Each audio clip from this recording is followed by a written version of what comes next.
What's up, YouTube land? Thanks again for visiting my comic book review channel. As always, I'll be reviewing my picks of the week, my several comic books of the week that I thought that were my favorites.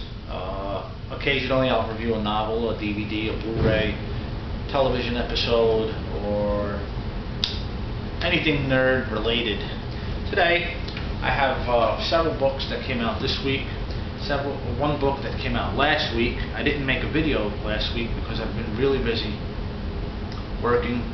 I'm also writing a novel, which is time consuming, so I've been trying to read. I haven't been doing a lot of reading, but this past Sunday I found some time to catch up on my comic books. Wanted to start out with my pick of the week first, Green Arrow, number 18, written by Jeff Lemire, artwork by Andrea Sorrentino. This book was fantastic. I can't say enough about it. It was a throwback issue. It reminded me of the old days when it wasn't all about the splash pages.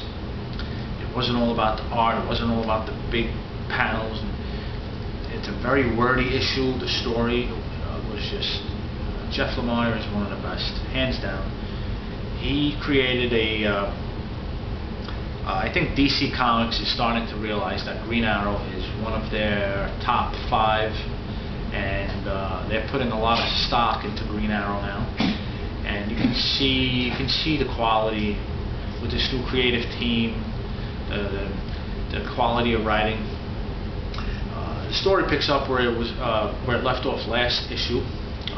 Oliver McQueen was basically framed for murder just because his enemies want to destroy not only him but his company, just so they can buy his company stock at a cheaper price. I mean, it's pretty twisted. I mean, very mature. A lot of tension. Each page is one cliffhanger after another. Each page just leads to one clue and to another clue, and it's like the tension was really, really good. I really highly recommend this. Not to mention Andrea Sorrentino's artwork, who, as you all may know, I'm a huge fan of Sorrentino and his dark pencils, his moody pencils. 5 out of 5. That's how good this was. Don't sleep on it. Pick it up. Next, one of last week's issues of The Dark Knight, Batman The Dark Knight, number 17, written by Greg Hurwitz. Greg Hurwitz, art by the great Ethan Van Sciver. And what I mean by great, I mean great. Ethan Van Sciver is, in my opinion, one of the best. And he's perfect for drawing Batman. And I'm going to show you why. His artwork reminded me of the old Jim Aparo days, when Batman was drawn in a way where, those Jim Aparo 90s comics where Batman looked kind of like a gargoyle, demonic. Let me show you what I mean. I don't want to spend too much time here, but his cape was very wiry and rigid. His cape was, almost just awesome as hell. And on top of that, he also draws a creepy Mad Hatter, who, as you know, is the villain in the story arc. Episode is called Battling Back a Wonderland of Madness. Here's Mad Hatter, folks. As you can see, he is one creepy bastard, let me tell you that. Now, the story didn't go anywhere. It picked up right where it left off. Mad Hatter is kidnapping people and forcing them to audition for a film. We don't know why. We didn't know why last issue, and we still don't know why this issue. So it dragged a little bit, kind of a filler issue.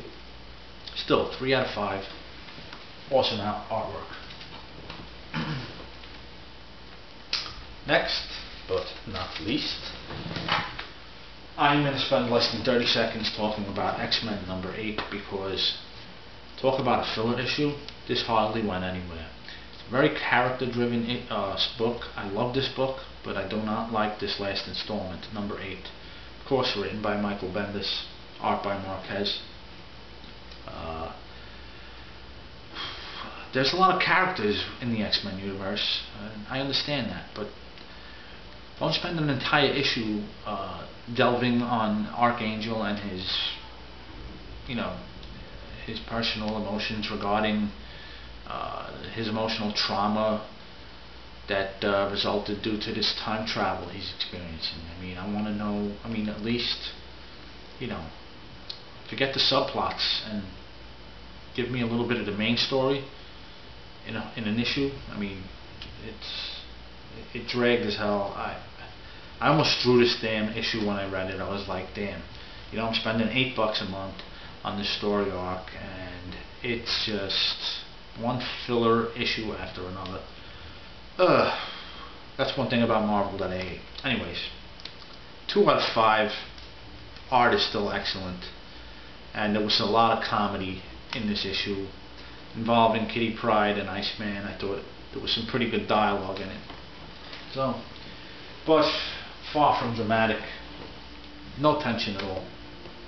Last but not least, Green Lantern, written by Geoff Johns, art by Kudaransky, who stepped in for Doug Mankey. Sorry. I can't say enough about this issue. It was tough to read, tough to visual. The visuals were tough. 80% of the issue was black and white. I don't care about black and white. I don't mind it. This was murky. I couldn't tell if it was Hal Jordan speaking or Sinestro at times, and I couldn't. A little confusing. The story is excellent as always, and Geoff Johns is going out with a bang. He's leaving Green Arrow off with a bang, and Green Lantern. Sorry, it's late. 7:30 in the morning. Early, actually. For me, it's late. I'm gonna give this a 4 out of 5 because the story has just been so, it's just so deep. It's so cryptic. I love Green Lantern with all my heart. My favorite. So there you have it, folks. I hope these reviews prove useful to you. Next week, I'll be back with some more issues. I'd like to review more comics, but I'd rather focus on several and give you in-depth reviews on all of them, adequate reviews. Thank you for watching. I'll be back next week, guys. Be so kind to offer your comments, and I'll get back to you on every single one of them.